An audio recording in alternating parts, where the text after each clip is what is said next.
we've spoken about H1 receptor antagonists, and we said that these drugs, they'll basically act to bind to the H1 receptors so that they will prevent histamine from binding to the H1 receptors. Do you understand?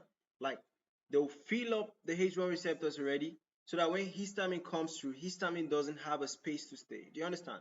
So we'll be talking about examples of these drugs. We are not here to actually talk about H1 receptors antagonists. We have had a full lecture on that, 5 minutes lecture. Right, so here we'll be talking about examples of this what? First generation H1 receptor antagonist. Sorry, it's first generation. All right, there's a second generation too. First generation were the ones that were formed between 1942. Second generation were the ones that were formed between 1980s. The first generation will penetrate the CNS readily. The second generation acts for a longer time, 12 to 24 hours. And the second generation will cause you to sleep less. The first generation will cause you to sleep so much, right? So both generations are still in use though, right? For you to determine which one to use actually has to be based on, okay, the factors that are in place, all right? If you want to be treating the patient and you want them to sleep, then you use H1, okay? If you want to treat a problem of the central nervous system, you use the H1 because they penetrate the central nervous system readily.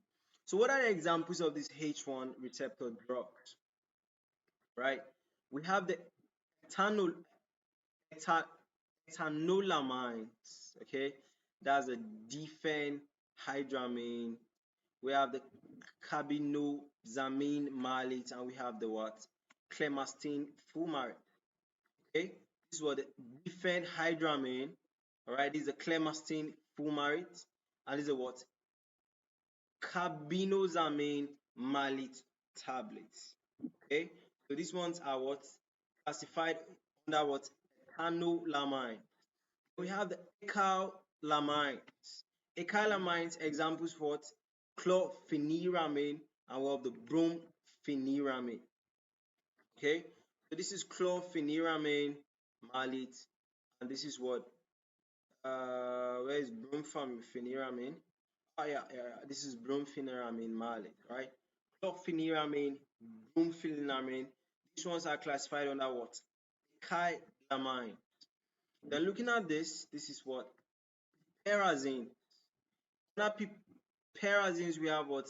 Cyclizine, we have Meclozine, we have Hydroxyzine, right? We have the cyclizine, we have the Meclozine, we have the what? Hydroxyzine. Hope you guys have seen how the drugs are.